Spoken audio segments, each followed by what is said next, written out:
और कन्फ्यूजन में हो तो सबसे पहले आप जीएल बजाज देख लो। अगर जीएल बजाज में सीट फुल हो जाती है बाय द वे, तो आप फिर गलगोटिया यूनिवर्सिटी में आ सकते हो।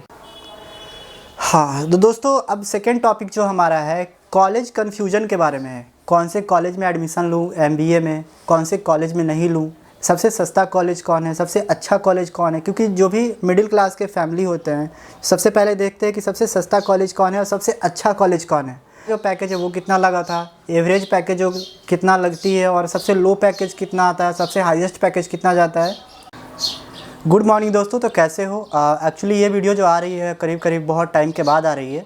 मैं इस वीडियो में आप लोग को सीधा बताने वाला हूँ कि हमारा प्लेसमेंट जो लगा वो कैसे लगा, और गलगोटिया यूनिवर्सिटी में स्पेशल एमबीए के लिए एडमिशन कैसे करवाते हैं, उसका प्रोसेस क्या है। और बहुत सारे क्वेश्चंस आ रहे थे कि मैं कंफ्यूज हूँ कि मैं एडमिशन एमबीए में कहाँ करवाऊँ। एक जीएल बजाज है, बहुत सारी यूनिवर्सिटी है जो एनसीआर में बिलोंग्स करती हैं। तो गलगोटिया यूनिवर्सिटी एक जीएल बजाज और जी नॉइट है, बेनेट है, बहुत सारी यूनिवर्सिटीज़ हैं जो एमबीए करवाती है। तो एमबीए के लिए सबसे बेस्ट कॉलेज कौन सा रहेगा, और जहाँ से मैं एमबीए किया हूँ गलगोटिया यूनिवर्सिटी से, यहाँ पे कैसा है, स्टडी कैसा है, और यहाँ का प्लेसमेंट कैसा है, एवरेज पैकेज कितने लगते हैं, और फ़ी कितनी है, ये सारी डिटेल्स मैं आपकी इस वीडियो में लेके आया हूँ। एक्चुअली मैं सारा डिस्कशन पहले भी वीडियोस में कर चुका हूँ, लेकिन फिर भी बहुत लोग कंफ्यूज रहते हैं कि कौन से कॉलेज में एडमिशन लूँ कि मेरा प्लेसमेंट लग जाए। क्योंकि कोई भी कॉलेज अगर आते हैं तो वो यही उम्मीद से आते हैं, यही उम्मीद से एडमिशन लेते हैं कि मेरा प्लेसमेंट लग जाए, एटलीस्ट कहीं ना कहीं प्लेसमेंट लग जाए। क्योंकि अगर आप भी अगर इस कॉलेज में आओगे या किसी भी कॉलेज में जाओगे तो आपका एडमिशन तो ले रहे हो, लेकिन बात रहती है कि प्लेसमेंट लगेगा कि नहीं लगेगा। देखो, पहले तो मैं आपको बता दूं कि टोटल एफर्ट जो है वो आपको गलगोटिया यूनिवर्सिटी नहीं लगा के देगी, क्योंकि आपको भी कुछ करना होगा मेहनत। आप लोग सोच रहे हो कि मैं बैठा रहूँगा मेरी प्लेसमेंट हो जाएगी, तो ऐसा कहीं नहीं। कोई भी कॉलेज ऐसा गारंटी नहीं लेती कि मेरी प्लेसमेंट हो जाएगी, ठीक है। तो आप यहाँ पे देखोगे स्टडी कैसा है, प्लेसमेंट के लिए कंपनियाँ कितनी आती हैं, कितना एवरेज पैकेज लेके आती हैं, कौन कौन सी किस लेवल तक की कंपनियाँ आती हैं, और कब से कंपनी आना स्टार्ट होता है, कब से इंडस्ट्रीज़ आना यहाँ पे स्टार्ट होती है, और कितने राउंड में यहाँ पे इंटरव्यू होते हैं, और कौन से सब्जेक्ट्स के कौन से डिपार्टमेंट के ज़्यादा कंपनी आती है। तो दोस्तों, आपके सारे सवाल जो हमारे इंस्टाग्राम पे बहुत लोग मैसेज करते हैं कि मेरा कैसे होगा, तो उनको बताने का टाइपिंग करने में ना बहुत ज़्यादा टाइम लग जाता है। तो मैं सोचा कि एक प्रॉपर वीडियो बना दूं, वीडियो से आप लोग को बहुत सा हेल्प भी मिल जाएगा। क्योंकि एक एक को रिप्लाई देना इम्पॉसिबल ही हो जाता है एक टाइम में, लेकिन मैं कोशिश करता हूं कि सबको रिप्लाई करूं और सबको समझा सकूं कि सेटिस्फाइड कर सकूं, कि वो समझ सके कि हाँ मेरा गलगोटिया यूनिवर्सिटी में कैसे एडमिशन होगा, प्लेसमेंट है कि नहीं है वो भी प्रॉपर। मैं तो यहाँ पे एक बात बताने वाला हूँ, आप लोग गारंटेड मुझे मत लेना, क्योंकि मैं पहले बता दे रहा हूँ कि जो मैं अभी बोला हूँ मेरे साथ जो हुआ है एक्चुअली वही मैं आप लोग को बताऊंगा। ऐसा नहीं है कि मैं जो बोला हूँ कि वही होगा, ऐसा नहीं है।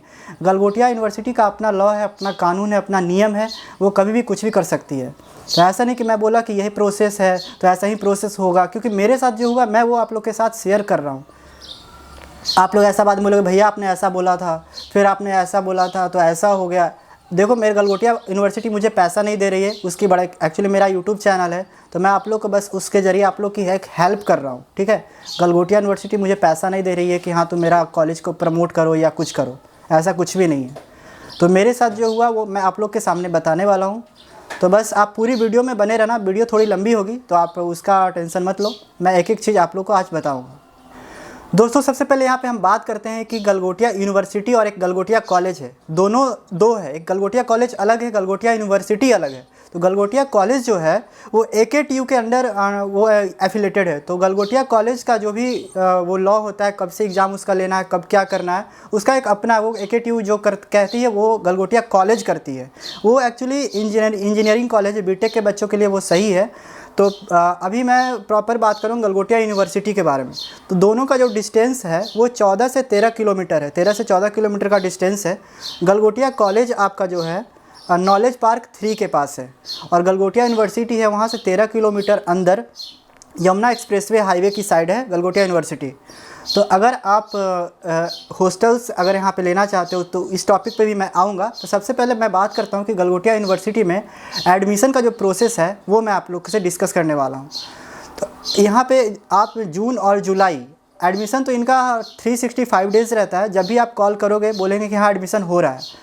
तो यहाँ पे आप जब क्लासेज स्टार्ट होते हैं मेरे हिसाब से जो मैं कहता हूँ कि जब से क्लासेज स्टार्ट होते हैं उसके 2 या 3 मंथ पहले आप एडमिशन का प्रोसेस स्टार्ट कर दो। तो सबसे पहले इसके पोर्टल पे जाकर के 1100 या 1200 का फॉर्म फिल करना होता है। फॉर्म फिल करने के बाद ये आपको मेल करेंगे कि आपकी लिस्ट में नाम आएगी। वो लिस्ट में जो नाम आता है ना, उसके अनुसार फिर आपको मेल आएगा। मेल जो आता है वो ऑफ़र लेटर का आता है, जिसमें से 25,000 का वो आपको पेड करना होता है सीट रिजर्व का। जो सीट रिजर्व का जो पेड करना होता है 25,000, मेरे हिसाब से मैं आपको ये पहले कहूँगा, सजेस्ट करूँगा मैं अपने पर्सनल व्यू से, कि आप सबसे पहले कॉलेज जाओ। कॉलेज जा कर के एडमिशन सेल में जा कर के आप बात करो। 25,000 आप वहाँ पे भी पेड कर सकते हो, ऑनलाइन भी कर सकते हो। तो अब यहाँ पे बात आ जाती है कि 25,000 जो हम पेड कर रहे हैं सीट रिजर्व के लिए, अगर मेरा मन करेगा कि मुझे अब नहीं करवाना इस कॉलेज में एडमिशन, वो वापस रिफ़ंडेबल होगा कि नहीं होगा। तो 25,000 जो होता है ना, मैं सुना कि वो रिफ़ंड कर देते हैं, लेकिन उनका जो एडमिशन प्रोसेस जो होता है वो सारा कंप्लीट हो जाता है एटलीस्ट नवंबर या दिसंबर, तब वो शायद रिफ़ंड करते हैं। क्योंकि 1-2 लोगों का केस आया था कि रिफ़ंड नहीं होता है, बट मैं अब कंफर्म नहीं बता सकता हूँ, बस मुझे इतना पता है कि रिफ़ंड शायद कर देते हैं। और अब प्रोसेस हो गया, 1200 का फॉर्म आपने फिल कर दिया, फिर 25,000 के लिए ऑफ़र लेटर भेजते हैं। अप्रॉक्स 15 to 1 मंथ के बाद भेजते हैं, 1 मंथ और 15 डेज़ के अंदर भेज देते हैं, वो मेल कर देते हैं। तो आप प्रॉपर मेल चेक करते रहना, और एडमिशन सेल का जो प्रॉपर नंबर गूगल पे प्रोवाइड है, आप उस पर कॉल करके आप पूछ सकते हो। अब बात हो गई एडमिशन हो जाने के बाद आप कन्फ्यूजन में रहते हो कि मेरा जो क्लासेज है वो कब से स्टार्ट होता है। तो MBA का जो क्लासेज वो स्टार्ट होता है ज़्यादातर सितंबर से स्टार्ट होता है। आप सितंबर 25 एटलीस्ट लास्ट वीक से आपका क्लासेज स्टार्ट हो जाते हैं। अब क्लासेज स्टार्ट हो जाने के बाद बहुत सारे क्वेश्चंस लोगों का आया था कि क्लासेज का टाइमिंग क्या होता है, और सब्जेक्ट कौन कौन से रहते हैं, और जो सब्जेक्ट मुझे चूज करना है वो क्या रहता है।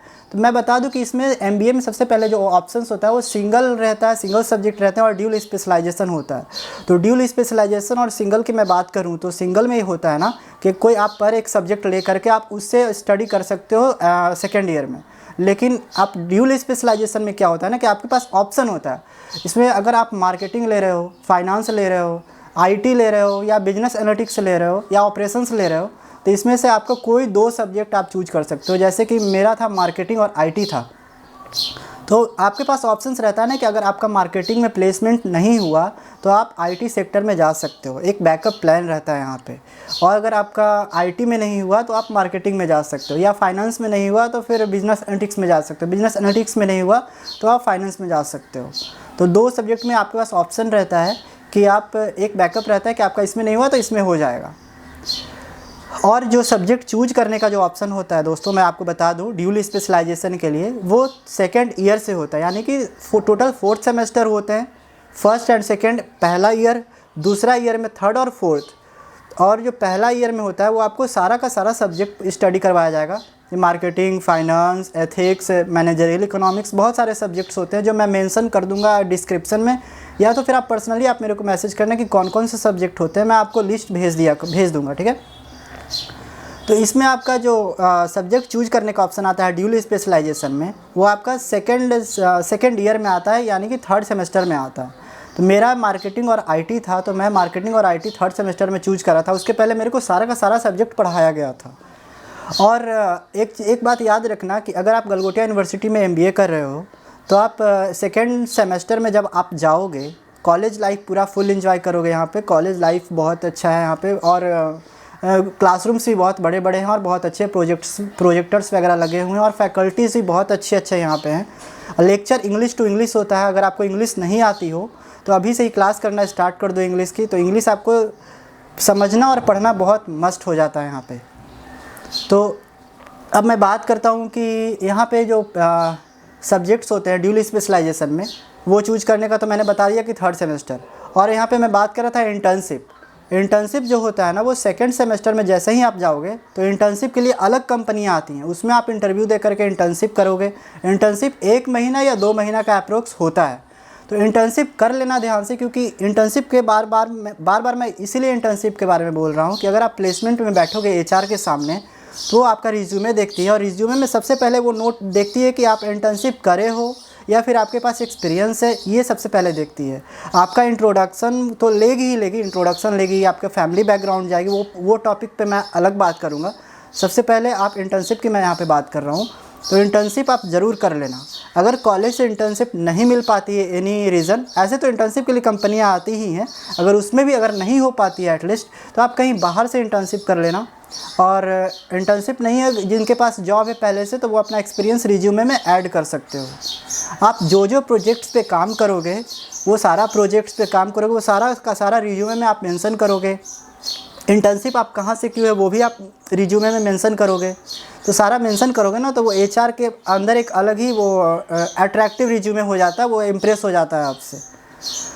इसके बाद फिर मैं आता हूँ कि एडमिशन का प्रोसेस का हो गया, सब्जेक्ट्स हो गए हैं, और एडमिशन कब से स्टार्ट होता है मैं ये भी बताता हूँ। एडमिशन जो स्टार्ट होता है वो हमेशा मतलब एडमिशन होते ही रहता है, जैसे जनवरी, फरवरी, मार्च, अप्रैल, ज़्यादातर जून, जुलाई से प्रॉपर स्टार्ट हो जाता है एडमिशन। तो आप जून का लास्ट वीक, जुलाई का फर्स्ट वीक से आप यहाँ पे पोर्टल पे रजिस्ट्रेशन कर सकते हो।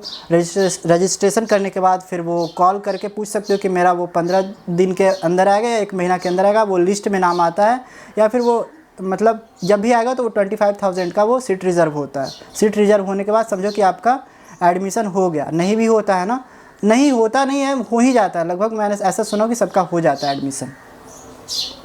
और एडमिशन का क्राइटेरिया क्या है, तो क्राइटेरिया है कि आपका ग्रेजुएशन में 55% अप्रोक्स मार्क्स होनी चाहिए। अगर आपका 55% अक्रॉस मार्क्स है ग्रेजुएशन में, तो आपका एमबीए में एडमिशन हो जाएगा। और अब यहाँ पे है कि डायरेक्ट एडमिशन होता है या कि फिर इंटर्नशिप होता है कि इंटरव्यू दे करके होता है।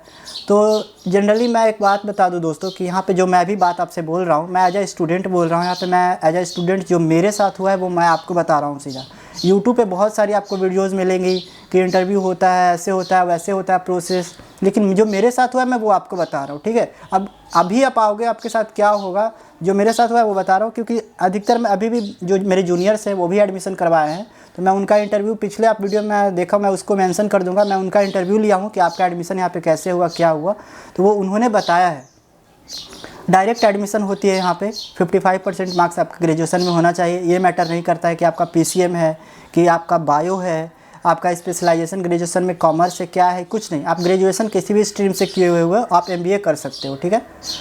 अब बात आती है यहाँ पे कि क्लासेज का टाइमिंग क्या होता है। तो क्लासेज का जो टाइमिंग जनरली होता है वो दोस्तों 8 बजे से होता है।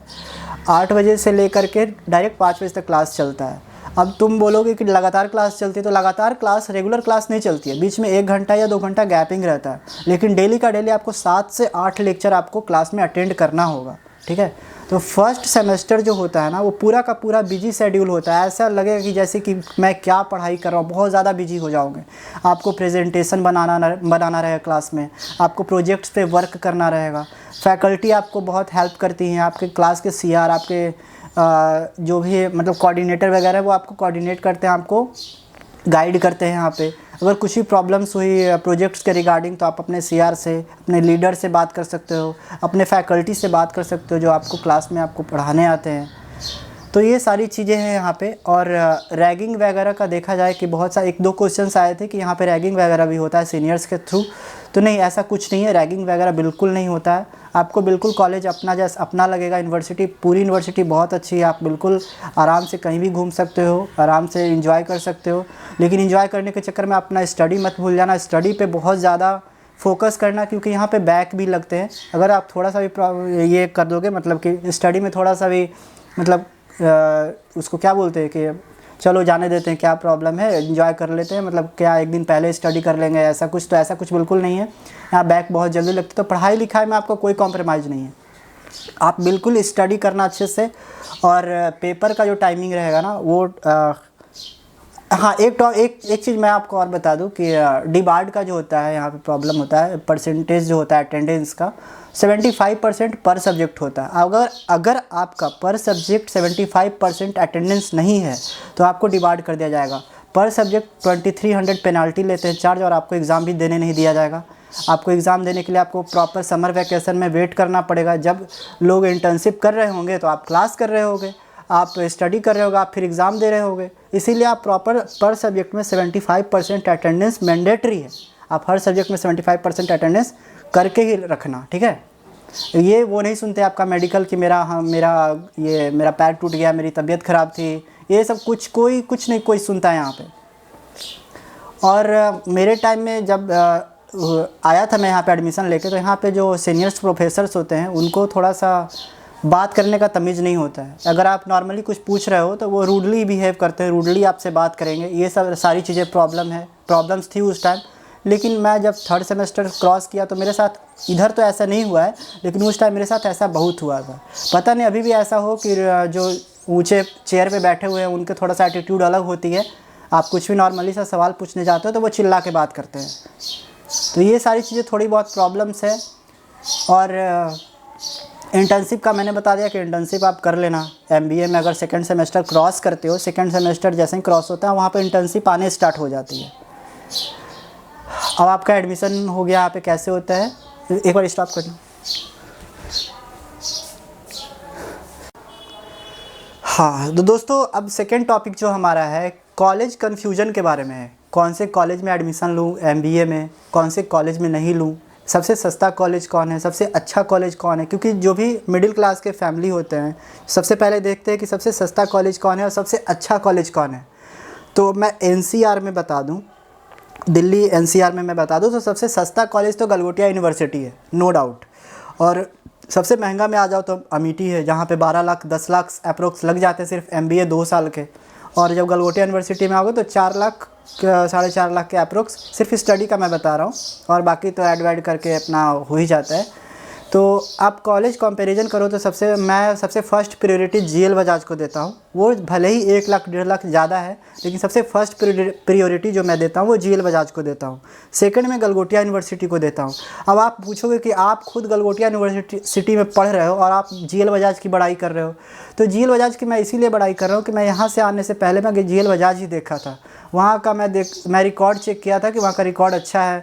वहाँ पे प्रॉपर स्कूल ड्रेस में आपको, मतलब प्रॉपर वो किस तरह का स्कूल है, वो पढ़ाई पे बहुत ज़्यादा वहाँ पे फोकस किया जाता है। वहाँ पे एक्चुअली सीट लिमिटेड होती हैं, ठीक है। सीट लिमिटेड की वजह से आपके पास गैदरिंग नहीं है और आपके पास प्लेसमेंट होगा ही होगा। और यहाँ पे गलगोटिया यूनिवर्सिटी में है कि अनलिमिटेड सीट है MBA का। जो हमारे बैच में जो थे वो मात्र 14 से 1500 बच्चे थे टोटल MBA में। और अभी जो 2023 की मैं बात कर रहा हूँ, जो 2023 में बच्चे जो आए हैं, कम से कम 1800 से 2000 बच्चे हैं। और जब आप आओगे 2024 में 2025 में तो 400-500 इंक्रीज़ होते ही रहते हैं। तो जब आप आओगे तो शायद 2500 हो जाएंगे। तो मैटर ये नहीं करता है कि आप 2500 बच्चे हैं कि 2000 बच्चे हैं कि 500 बच्चे हैं। हाँ, ये मान सकता हूँ कि जहाँ लिमिटेड सीट है वहाँ पे प्लेसमेंट का चांसेस ज़्यादा रहता है। लेकिन यहाँ तो ये तो देखो कि कंपनियाँ इतनी सारी आ रही हैं, करीब 400 से 500 कंपनी अभी तक आकर के क्रॉस कर गई है। तो 400-500 में जो बच्चा बैठेगा लगातार, क्या आपको लगता है कि उसका प्लेसमेंट नहीं होगा? नहीं हो रहा है तो फिर आप में ही डिफ़ॉल्ट है भाई। मेरी जो प्लेसमेंट हुई है 14 से 15 कंपनी में मैं बैठा था, 16 या 17वां कंपनी में मेरा सिलेक्शन हो गया। मैं रिजेक्ट हो रहा था बार बार। मेरे को पहले बोलने नहीं आता था अच्छे से, मैं इंग्लिश स्पीकिंग अच्छे से नहीं कर पाता था।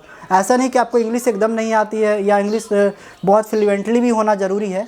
अगर फ्लुएंटली है तो फिर आपको तो बहुत अच्छी बात है, लेकिन अगर इंग्लिश और हिंदी मर्ज करके आप बोलते हो ना, तो वहाँ पे चांसेस रहते हैं कि आपका प्लेसमेंट हो जाएगा, ठीक है। तो आप एक काम करना कि मैंने बता दिया वो इंटर्नशिप के लिए। और कन्फ्यूजन में हो तो सबसे पहले आप GL बजाज देख लो। अगर GL बजाज में सीट फुल हो जाती है बाय द वे, तो आप फिर गलगोटिया यूनिवर्सिटी में आ सकते हो। तो GL बजाज सबसे पहले फर्स्ट प्रायोरिटी रखो, सेकंड में गलगोटिया यूनिवर्सिटी रखो, और बाकी थर्ड में बहुत सारे कॉलेज हैं जो महंगे भी हैं और उनके बारे में मुझे नहीं पता है भाई। मुझे जो पता है मैं आपको बता दे रहा हूँ। और मुझे किसी ने कहा था कि GL बजाज से इंडस्ट्रियल विज़िट करवाता है, तो मैंने पता किया था वहाँ के स्टूडेंट से। तो इंडस्ट्रियल विज़िट जो है ना भाई, वो PGDM के कोर्स के लिए। PGDM कोर्स जो होता है ना, वो प्रैक्टिकल, सिर्फ प्रैक्टिकल है, और वो डिप्लोमा कोर्स है। जो डिप्लोमा कोर्स उसको काउंट कर सकते हैं, प्रॉपर MBA नहीं। MBA में आपका स्कोप बहुत ज़्यादा है, आपका इस पर गवर्नमेंट जॉब भी लग सकता है, प्राइवेट सेक्टर में भी जा सकते हो, प्रमोशंस भी है। PGDM है कि ऑलरेडी जो जॉब कर रहे हैं उनके लिए बेटर है। और PGDM में अगर इंडस्ट्रियल विज़िट है तो आप PGDM करना चाहते हो तो आप GL बजाज में जा सकते हो।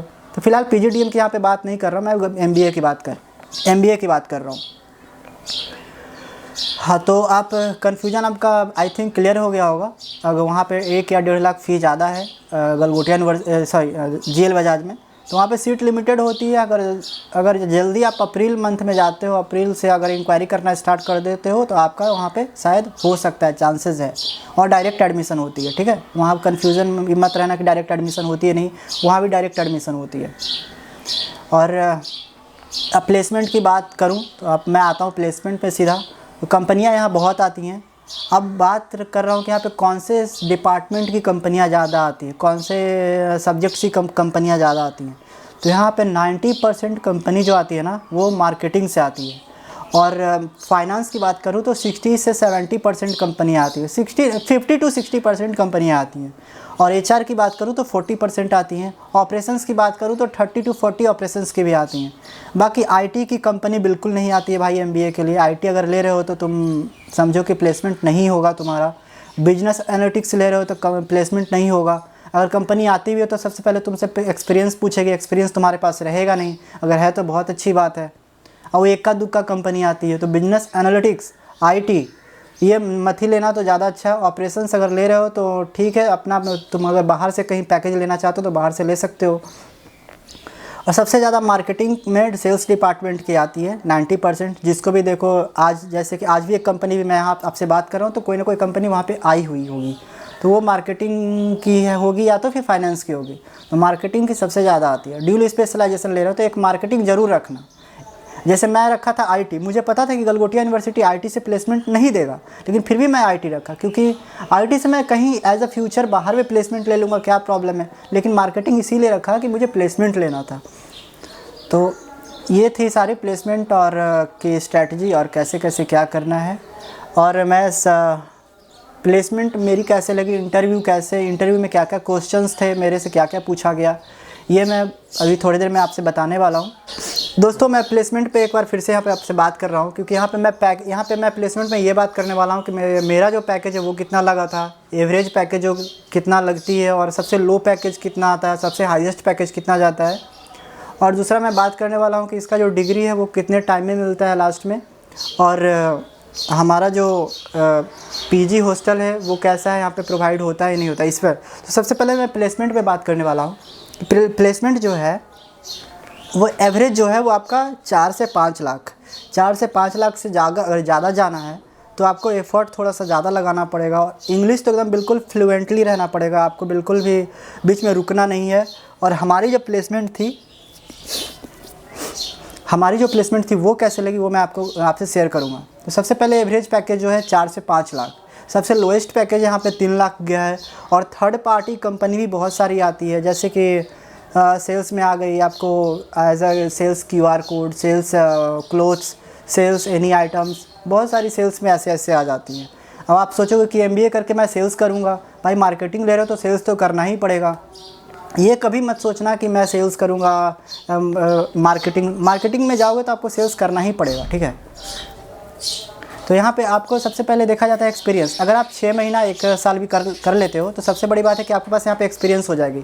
और आप इस जॉब को स्किप करके या फिर एक्सपीरियंस आपके पास हो जाएगा तो उसी में आपको प्रमोशंस का ऑप्शंस होता है, आपके पास प्रमोशन हो जाएगा, आपके पास एक्सपीरियंस। अगर मार्केट में अगर आप उतरते हो ना तो आपके पास सबसे बड़ी बात है कि एक्सपीरियंस होना चाहिए। अगर आपके पास एक्सपीरियंस नहीं है तो कोई भी कंपनी आपको उठाएगी नहीं, पूछेगी तक नहीं। ये आप कॉलेज में हो तो आपके पास प्लेसमेंट के लिए कंपनी आपके पास आ भी रही है। अगर आप डिग्री लेने के बाद अगर आप कहीं जाओगे ना तो आपको कंपनी देखेगी कि आपके पास एक्सपीरियंस नहीं है, तो आपका कोई फ़ायदा नहीं, आपका रिज्यूमे वापस आपको दे करके आपको वहाँ से भेज देगी। तो कोई भी आप 4 लाख की पैकेज लग रही है, 3 लाख की पैकेज लग रही है, 5 लाख की पैकेज लग रही है, तो आप ज़्यादा ये निराश मत होना कि हाँ मेरा इतनी कम पैकेज लगी है। वो कहीं ना कहीं आपको फ्यूचर में बहुत अच्छा ही करेगा। और मेरी जो पैकेज लगी वो मेरी जो है, मैं अभी इस वीडियो में बता रहा हूँ, मेरी जो पैकेज है वो 6 लाख की है। फिक्स है 5.65, वेरिएबल है 6 लाख। और कंपनी का मैं अभी आप वीडियो में नहीं बता सकता हूँ क्योंकि थोड़ा सा वो प्राइवेट कुछ होता है। तो कंपनी के बारे में अगर पर्सनली आप पूछोगे तो मैं वो कंपनी बता सकता हूँ, बट पैकेज मैंने बता दिया कि मेरा जो पैकेज है वो 6 लाख का है। और एक्चुअली मेरी सिस्टर भी इस कॉलेज में है। सिस्टर का ही पैकेज भी नहीं बता सकता हूँ कि सिस्टर का अच्छा मेरे से कम थोड़ा सा कम है, थोड़ा सा कम, ज़्यादा नहीं है, थोड़ा सा कम है। उसका जो सब्जेक्ट था वो HR और बिजनेस एनालिटिक्स था। तो बिजनेस एनालिटिक्स तो उसका हुआ नहीं, लेकिन HR से उसका प्लेसमेंट हो गया है। उसकी कंपनी बहुत अच्छी कंपनी है। उसकी कंपनी भी अभी मैं नहीं बता सकता, पर्सनली अगर मैसेज करोगे तो मैं आपको बता दूँगा, ठीक है। तो आपका प्लेसमेंट अगर मार्केटिंग ले रहे हो तो कहीं ना कहीं हो जाएगा, क्योंकि हमारे बैच में टोटल 1500 बच्चे थे। 1500 में से 1100 बच्चों का प्लेसमेंट हो गया है, ठीक है। और इसके पीछे बहुत सारी स्ट्रैटेजी थी, बहुत सारा मेरे तरफ से एफर्ट था स्टडी में, बहुत सारे प्रोजेक्ट्स पे मैंने काम करे, बहुत सारे प्रेजेंटेशन दिए। इसका मतलब कहीं ना कहीं सबको मिला करके आपको एक जगह आपका फ़ायदा करता ही करता है कहीं ना कहीं, अगर आप हर चीज़ में अटेंड रहते हो तब। और प्लेसमेंट जब हमारा हो रहा था तो हमारा जो प्लेसमेंट हुआ था वो कितने राउंड में हुआ था और हमारे से क्वेश्चंस जो क्या क्या किए गए थे वो मैं आपसे अभी डिस्कस करने वाला हूँ। हमारा जो प्लेसमेंट हुआ था दोस्तों वो टोटल 3 से 4 राउंड में हुआ था। पहला जो राउंड था वो एप्टीट्यूड टेस्ट था। तो हमारे जो प्लेसमेंट सेल में जो बैठे थे बच्चे वो टोटल 400 बच्चे थे, जिसमें से मात्र 10 बच्चे को सेलेक्ट किया गया। तो सबसे पहला राउंड जो था एप्टीट्यूड टेस्ट था, जिसमें से आपको रीजनिंग, इंग्लिश, GK GS ये सारे क्वेश्चंस करे जाएंगे 10th लेवल पे। उतना भी हार्ड क्वेश्चंस नहीं रहता है कि आपसे होगा, इन कंपटीशन लेवल का नहीं रहता है। नॉर्मल से क्वेश्चंस रहते हैं, बेसिक से, जो आप थोड़ा सा अगर दिमाग लगाओगे या थोड़ा सा अगर पढ़ाई किए हुए होगे पहले से तो आप बना दोगे। और जब एप्टीट्यूड टेस्ट आप क्रॉस कर जाते हो तो आपके पास अब GD राउंड आता है, ग्रुप डिस्कशन राउंड, जिसमें से आपको 10-10 बच्चों का ग्रुप बनाया जाता है और कोई एक टॉपिक दे दिया जाता है जिस पे आप 10 को डिस्कस करना होता है। और जो हमारा HR जो होता है कंपनी का, वो पीछे बैठ के या कहीं साइड में बैठ के वो हमारी बातों को सुन रहे होते हैं कि आखिर कौन सा बच्चा कितना अच्छा परफेक्ट बोल रहा है, ठीक है। और जिस बच्चे का उनको टॉपिक लाइंस बहुत ज़्यादा अट्रैक्टिव लगेगा उस बच्चे को वो उस ग्रुप डिस्कशन से, उस ग्रुप से सेलेक्ट करके अलग रखते हैं, ठीक है। तो 400 बच्चे में 10-10 का ग्रुप बनाया गया था। तो उसमें से ग्रुप डिस्कशन में भी मैं सेलेक्ट हो गया। बहुत सारा हमारा जो टॉपिक था, एक्चुअली टॉपिक जो रहता है ना वो currently general knowledge, current affair से रिलेटेड होता है, जैसे कि G20, AI, आर्टिफिशियल इंटेलिजेंस। उसके बाद फिर या तो हो सकता है कोई पॉलिटिक्स में कुछ वर्क हो रहा है उसके, या work from home, work from office, marketing और सेल्स में क्या डिफरेंस है। तो ये सारी कुछ टॉपिक्स रहती है इससे रिलेटेड, तो ये सब आपको उसमें बता दी जाएगी। और अपना जो बॉडी का जो पॉस्चर्स है वो सही रखना और बिल्कुल कॉन्फिडेंटली बोलना है। या तो आप GD राउंड में बैठो या तो फिर आप पर्सनल इंटरव्यू में बैठो, तो बॉडी का जो गेस्चर्स है ना वो सही रखना और कॉन्फिडेंटली बोलना है, बिल्कुल डरना बिल्कुल नहीं है। मेरे साथ जो हुआ था ना, मैं पहले बहुत डर रहा था, मैं बिल्कुल बोल ही नहीं पा रहा था। ऐसे 10 लोग जो बैठे हुए थे ना, जब मैं पहला 15 कंपनी में जो मैं रिजेक्ट हुआ, मैं रिजेक्शन की बात करूँ, रिजेक्शन में आपके बहुत होंगे, ज़रूरी नहीं कि पहला कंपनी में भी आपका हो ही जाएगा एकदम। अगर लक अच्छा है तो हो जाएगा, मेहनत अच्छे की हो तो हो ही जाएगा, लेकिन रिजेक्शन बहुत मिलेंगे आपको। रिजेक्शन से डरना नहीं है, हो जाता है। बस आप थोड़ा सा मतलब ये कर दो, अपने तरफ से स्ट्रैटेजी लगा दो, हो जाएगा। तो GD राउंड क्रॉस करने के बाद अब मेरा जो आया फाइनली पर्सनल इंटरव्यू में हमारे से पूछा गया आपका इंट्रोडक्शन, जो आप इंग्लिश में बोलते हो, माय नेम इज़ ये, माय फादर ये वो, ऑक्यूपेशन वगैरह, ये सारा कुछ। इंट्रोडक्शन के बाद वो सीधा हमारे फैमिली बैकग्राउंड के पीछे पड़ गए। हमारी फैमिली बैकग्राउंड क्या है, हमारे फादर क्या करते हैं, हमारी मदर क्या करती है, हमारी सिस्टर जो है वो क्या करती है। एक्चुअली मेरे से एक्सपीरियंस के बारे में पूछा गया, क्योंकि मैं अपना एक्सपीरियंस उसमें रिज्यूमे में ऐड किए हुए था, क्योंकि मैं पहले भी कहीं जॉब कर चुका हूँ। तो उन्होंने पूछा कि तुम्हारा जो एक्सपीरियंस है, जहाँ तुम जॉब करे हो, उससे जो अर्निंग हुआ था वो अर्निंग का तुमने क्या किया, वो पैसा कहाँ पे इन्वेस्ट किया है, खुद पे इन्वेस्ट कर लिया। तो मैंने जो मेरे साथ हुआ, जो मैंने किया वो मैंने बताया। तो आप अपने साइड से अपने तरीके से बता सकते हो। इंटर्नशिप अगर आप की हो तो इंटर्नशिप में वो आपसे वर्क पूछेंगे कि किस तरह किस टाइप का वर्क था, उस पर पेड था या अनपेड था, ये सारी डिटेल्स पूछेंगे। लेकिन याद रखना फैमिली बैकग्राउंड में वो पूरा डिटेल्स तक जाते हैं, इसीलिए क्योंकि अगर आप कोई पॉलिटिक्स बैकग्राउंड से हो या कोई बहुत बड़े बिजनेस बैकग्राउंड से हो तो वो आपको थोड़ा सा सेलेक्ट करने में कतराते हैं। इसका एक सीक्रेट है, क्योंकि मैं बता रहा हूँ, क्योंकि अगर आप पॉलिटिक्स बैकग्राउंड से हो तो अगर आप नॉर्मली सेल्स मार्केटिंग का जॉब कर रहे हो, थोड़ा सा भी आप पे बर्डन आएगा जॉब का, तो आप गारंटी कि आप जॉब छोड़ दोगे, जॉब करोगे नहीं।